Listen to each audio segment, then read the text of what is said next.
A very good morning to all of you. So in today's session we are going to discuss about the business policy. We have already discussed about this concept in the classroom lectures, but today we are going to revise this concept again. So now start with the business policy. So what is business policy? As you all know that business policy are the guidelines developed by an organization to govern its action. They define the limits within which the decisions are made. Basically अगर हम layman language में business policy की बात करते हैं तो एक चीज़ आपके सामने यही निकल के आती है कि बिजनेस पॉलिसी में वो सारी गाइडलाइन डेवलप की जाती हैं जिसके थ्रू ऑर्गेनाइजेशन क्या करती है, अपने सारे एक्शंस को गवर्न कराती है. गवर्न कराने का मतलब जितने भी ऑर्गेनाइजेशन में डिसीजंस लिए जाते हैं, जितने भी एक्शंस लिए जाते हैं, वो सब according to the business policy ही लिए जाते हैं. इसके अलावा बिजनेस पॉलिसी आपकी क्या करती है, बिजनेस पॉलिसी लिमिट डिफाइन करती है आपकी कि किस लिमिट के अंदर रह के हम डिसीजंस ले सकते हैं. तो business policy also define the limits within which decisions are made. Okay, आगे अगर हम बिजनेस पॉलिसी में ही बात करते हैं तो पॉलिसी बेसिकली क्या होता है, आप business policy is a man made और predetermined course of action that is establish to guide the performance of work. यानी कि बेसिकली आपका जो बिजनेस पॉलिसी होती है वो एक man made pre determined course of action होता है जो एस्टैब्लिश की जाती है गाइड करने के लिए किसकी परफॉर्मेंस को, वर्कर्स की परफॉर्मेंस को गाइड करने के लिए कि उन्हें अपने ऑर्गेनाइजेशन के जो हमारे सेट ऑफ ऑब्जेक्टिव्स हैं उस डायरेक्शन में उन्हें किस तरीके से काम करना है, क्या हमारा वर्किंग क्राइटेरिया होगा, किस तरीके से टास्क परफॉर्म किए जाएंगे. ये सारा डिस्कशन आपकी बिजनेस पॉलिसी में किया जाता है. ओके, अगर मैं आगे बात करती हूँ बिजनेस पॉलिसी में ही, तो बिजनेस पॉलिसी की basically it represent the best thinking of the company management as to how the objectives may be achieved in the prevailing economic and social condition. It means that जो business policy होती है वो आपकी management की best thinking को represent करती है. Like आपके क्या बेस्ट थिंकिंग हो सकती है जिसके थ्रू आप अपनी ऑर्गेनाइजेशन में ज़्यादा से ज़्यादा डिसीजंस ले सको और आपकी ऑर्गेनाइजेशन में जो बेसिक ऑब्जेक्टिव्स हैं आप उन सारे ऑब्जेक्टिव्स को फुलफिल कर सको. यानी कि आपके डिसीजन मेकिंग क्राइटेरिया को डिफाइन कर देती है business policy.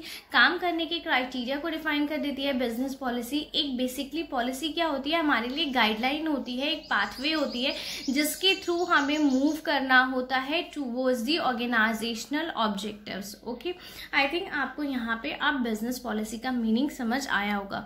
Next is the features of business policy. अगर मैं फीचर्स की बात करती हूँ बिजनेस पॉलिसी की तो first is objective oriented. See a policy is a foundation of the any organisation. यानी कि आपकी किसी भी ऑर्गेनाइजेशन की फाउंडेशन आपकी पॉलिसी ही होती है. ठीक है, so policy is a general statement of principles for the attainment of objectives. यानी कि आपकी ऑर्गेनाइजेशन में जितने भी ऑब्जेक्टिव्स आपने सेट किए हैं अपनी पर्टिकुलर ऑर्गेनाइजेशन को, उसे आप किस तरीके से अचीव करेंगे, इस सारी चीज़ों के बारे में आपकी पॉलिसी में मेंशन होता है पहले से ही. तो हम ये बोलते हैं कि पॉलिसी क्या होती है, आपकी पॉलिसी आपकी बेसिकली ऑब्जेक्टिव ओरिएंटेड होती है जस्ट बिकॉज पॉलिसी के थ्रू ही हमें हमारी डेस्टिनेशन यानी हमारे अल्टीमेट ऑब्जेक्टिव्स को फुलफिल करना होता है. Next is defining the business, defining the decision area. As I told you कि आपकी जो पॉलिसी होती है, see a policy is a broad guide to thinking and action of organisational member. Policy delimits the area within which a decision is to be made and assure the decision to be consistent and contributory to the objectives. कहने का मतलब ये है कि हर एक area के regarding आपकी policy में डिसीजन मेकिंग का एरिया डिफाइन होता है. लाइक अगर आपका प्रोडक्शन मैनेजर है तो वो किस एरिया तक के डिसीजंस ले सकता है, आपका मार्केटिंग हेड है तो वो किसके रिगार्डिंग डिसीजन ले सकता है. तो हर एक पर्टिकुलर इंडिविजुअल के रिगार्डिंग आपका जो डिसीजन एरिया होता है कि विद इन दिस एरिया कोई भी पर्सन आपके इस तरह के डिसीजंस ले सकता है, वो सारी चीज़ें आपकी बिजनेस पॉलिसी में डिफाइन कर दी जाती हैं. Okay, next is long lasting. Policy have generally longer life. They are established only after a careful evaluation and various internal and external analysis. ठीक है, सो बेसिकली आपकी जो पॉलिसी होती है वो लॉन्ग लास्टिंग होती है क्योंकि जब भी आपकी पॉलिसी बनाई जाती है तो आपके जितने भी इंटरनल और एक्सटर्नल इन्वायरमेंट होता है उनको एनालाइज करके ही बनाई जाती है. और पॉलिसी आपकी हमेशा एक बेस्ट थिंकिंग रिप्रेजेंट करती है मैनेजमेंट की. तो आपकी जो भी पॉलिसी बनाई जाती है उसे कम से कम आपकी 5 to 6 ईयर के लिए तो बनाया ही जाता है सो दैट आपका जो भी आपकी वर्किंग होगी इसी पॉलिसी के अकॉर्डिंग होगी. तो हम ये बोल सकते हैं कि पॉलिसी की जो लाइफ होती है वो लॉन्ग लास्टिंग होती है. Okay, next is our standard for measurement. अगर मैं मेजरमेंट के स्टैंडर्ड की बात करती हूँ, see business policy provide the general guideline that describe and prescribe the standard behaviour, thereby controlling the performance or has to an end relation within an organization. It means that basically कि आपका जो standard होता है measurement का, यानी कि मैंने पहले भी बताया था आपको कि हम क्या करते हैं पॉलिसी के थ्रू अपने ऑब्जेक्टिव सेट कर रहे हैं, मतलब पॉलिसी में आपके ऑब्जेक्टिव सेट हैं कि आपको किस तरीके से उन ऑब्जेक्टिव तक पहुंचना है। तो आपकी जो भी परफॉर्मेंस निकल आएगी ओके आएगी, उस परफॉर्मेंस के मेजरमेंट का काम जो करती हैं वो पॉलिसीज करती हैं। Okay, next is stability and flexibility. आपकी कोई भी ऑर्गेनाइजेशन में जितनी भी पॉलिसीज होती हैं उसमें स्टेबिलिटी भी होती है एंड फ्लेक्सिबिलिटी भी होती है।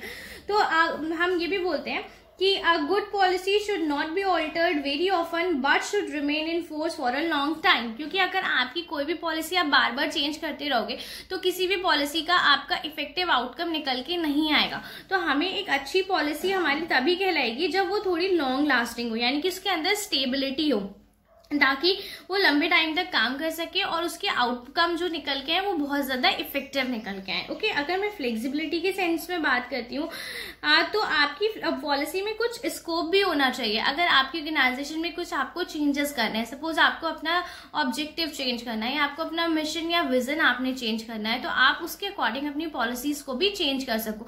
या फिर आपके इंटरनल इन्वायरमेंट या एक्सटर्नल इन्वायरमेंट में किसी भी तरीके के चेंजेस आ जाते हैं, तो उन चेंजेस को अडॉप्ट करने के लिए आपको अपनी पॉलिसीज में कुछ ना कुछ अमेंडमेंट्स, कुछ ना कुछ चेंजेस करने पड़ते हैं।